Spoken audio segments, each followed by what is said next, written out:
It should be okay. All right. Okay, so Gabe, you see this? All right. So, hi guys.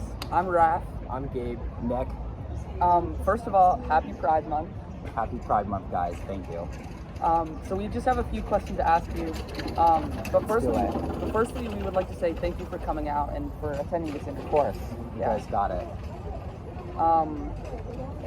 So yeah, we'd love to talk about like your upbringing as like LGBTQ identifying person, and your path to content creation. And if that had any influence on you becoming a content creator or anything like that. Yeah. So I grew up in Westchester, in a relatively conservative town, I would say.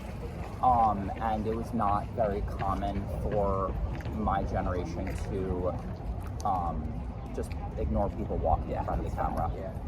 It was not very common for people to come out, so I feel like I really didn't come out till like my early 20s, past college essentially, but moved to the city. I've been living in the city like 11, 12 years. Been in finance my whole career. I'm currently at Wells Fargo in product. But yeah, no, I feel like I would say that like being a content creator and being like gay has definitely inspired me, because it adds like a little flair to like my personality and the content. And then also like just like I feel like New York City is like a very liberal, accepting place to live as an adult and probably as a teenager, as we can tell here. So, but I've been, doing content for so funny.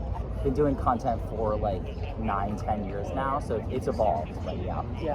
So I guess like, do you have any tips for like locally based, like aspiring content creators like us? Okay. Yeah, I have a lot of tips actually. I think one thing that is really beneficial is to figure out like what your goals are with content creation. Some people want a ton of followers because they just want to make money.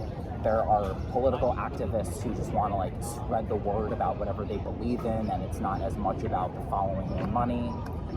Figure out what your goals are, and then like try to make your content and everything you post high quality and aligned with those goals. Because like if you're trying to be a fashion blogger and then you're posting stuff about like the Israel-Palestine conflict, that has nothing to do with fashion, and people who follow you are going to be like, why is he posting this? Of course, stick to your brand, but yeah, just consistency is key. And if you Google anything about content creation, you will see that all over the internet. So how do you stay creative and come up with new ideas in such a competitive space? Yeah, I think I've carved out a pretty good niche. Like there aren't really a lot of other people out there who do exactly what I do, which I think has helped me. But yeah, there are times where I'm sitting down in front of the computer racking my brain about like what I should put out there next. Honestly, I will say I have hundreds of notes in my phone because ideas just hit me, and I write them down when they hit me, and then I just go from there. But yeah, no, it's tough out there. So now we kind of want to talk a little bit more about like your identity, and specifically your kind of sexuality, as you serve as such a role model and pillar for members in the LGBTQIA+ community. Thank you. So first of all, like, how are you celebrating Pride Month? Yeah, I'm doing this standard Pride stuff. I'm going to the parade on Sunday, probably a couple parties, which is not for younger kids, and yeah, just like trying to put out a little more LGBTQ content this month. But yeah, that's really it. Nothing too crazy. I partied it up in my 20s, and I'm living a calmer life in my 30s. So how could allies like ourselves celebrate Pride and help other LGBTQIA students feel more welcome? Yeah, I mean, I think just like, making them feel accepted in the space and inclusive in terms of like terminology, behavior, using like whatever pronouns they prefer and things like that. Showing your support and just being inclusive. I think like you guys, I think, are doing a pretty good job already. Yeah. Starting here with this. And then, do you have any advice that you would want to give to like young LGBTQ, like children or just people? Yeah. I think honestly, like, live your authentic self, because if you don't, I know there are ramifications, but also like you're gonna look back one day and think like, what was I doing or what was I waiting for? Like, I even think like I could have come out earlier and maybe enjoyed my college years more and things like that. So yeah. So we kind of have like a few random questions. yeah, let's do it. So, so from our community, I would love to hear from you. So how do you know so much about like New York City private schools? Yeah. Do you have like insider knowledge or? Yeah. So, you know, I think I have some information just from the sheer fact. Okay. From the sheer fact that I just live here and I know like some information. I have a lot of different sources of where I get my information, and I was telling Raph before that, you know, a magician can't reveal his tricks, but I'll just say that you'd be surprised at how much information's on the internet to begin with, and yeah, that's where I'll begin. Yeah. So like, what is it about like New York City private schools that you like so much? I just think it's fascinating. I think the lives you guys live are so unique and different from so many other people in this world. And you're exposed to so much at such a young age just because of the nature of the city and how school educates you and just how you guys live your lives, that it's really honestly interesting to me. I grew up in Westchester in a pretty wealthy town, and I went to public school, and it was a very rigorous public school, and honestly, even then, that was so vastly different than, you know, gossip world right now. Yeah, so like if you had a kid, like what NYC private school would you send your kid? Okay, this question was asked to me in another interview once, and I would hope that I could send them to Dalton. And I'm not just saying that because you go there.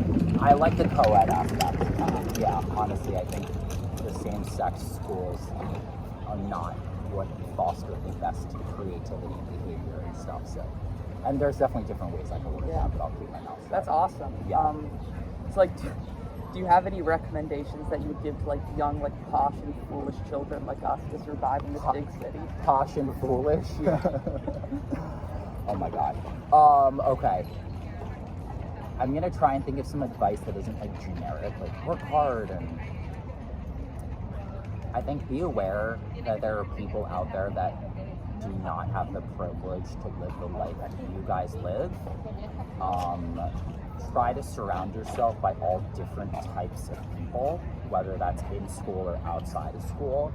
Take the subway, live with the real people, and just be smart about your future and try not to goof off too much, but have fun. So what was your favorite, so we saw some of your videos on the Met Gala, so what was like some of your favorite Met Gala outfits? Oh my god.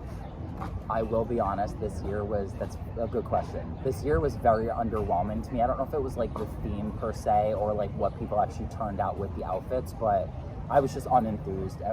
If you guys look back to Met Gala looks from the late 2010s, like the themes were a bit more wild, and like Blake Lively killed it every year. I loved Tyla's look last year, but this year just didn't cut it for me. So I'm not going to throw anybody under the bus, but Sabrina Carpenter hated it. Her look especially. Okay, yeah.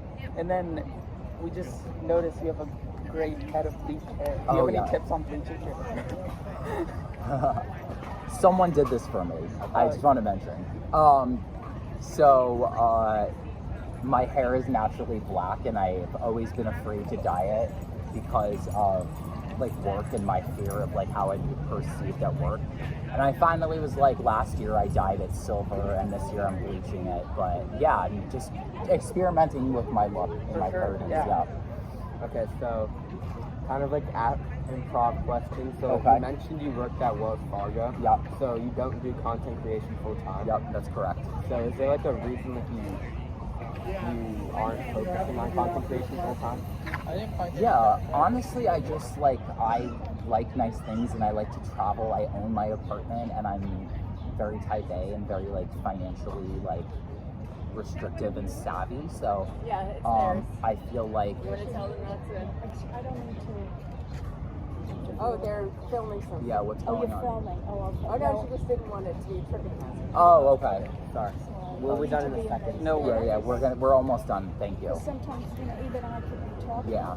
Yeah. Sorry about that. Sorry Thank about you.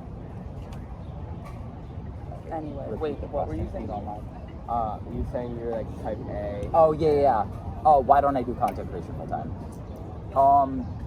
I just like having a steady paycheck, honestly, Yeah. and I think that like I feel like I don't know the future of content creation. Like I think people are saying it's not going anywhere, but like I don't know where it's going to be in like 10 or 20 years, and I always have a really steady fallback. Yeah. And then, do you have any other questions? Yeah, so like with the uprise of AI and like Google VO3, like do you think like AI is gonna have like a significant impact on content creators like us, like me and you? Yeah, that's a good question. So I've actually had people DM me who legitimately do not think I am a real person. Like they literally think I am AI. So you guys are seeing me, I'm real. But I also get a lot of people who think like I use like ChatGPT and stuff like that. And whenever they make those comments, I'm always like, ask this question, what your school says about you, put it into ChatGPT. I guarantee the answers will be vastly different from what I'm putting out there and what you think ChatGPT is. But no, AI is huge. Like it's being hugely talked about in finance, the work I'm in. I think it's going to change the landscape of every industry. Hopefully for the better, like the medical industry per se. Yeah, I think that's it. So Yeah, so just last question. Like, Okay. who would you suggest we interview next? I think I need to know like what are you guys looking for? Like do you guys We'll want? interview anyone. yeah, we just like we want anyone in NYC. yeah, for, like, suggestions. Yeah, there's an influencer, Jazz, who just had a wild wedding a couple of weeks ago, and it's all over social media. Completely resurfaced like her following and industry, and I think she'd be a good person to interview. Miss Dow Jones, if you want someone who's like finance minded, but yeah, I can send you guys a list. Yeah, that we'd would be love great. that. Yeah. And then just before we leave, we want to give a special shout out to Matthew, who couldn't be with us Matthew today. Chung. Matthew Chung, Yeah. our third piece of our puzzle. So yeah, Okay, cool. that's it. Thank you. Thank you so much. Thanks, guys. It was good Yeah, to meet. it's been great.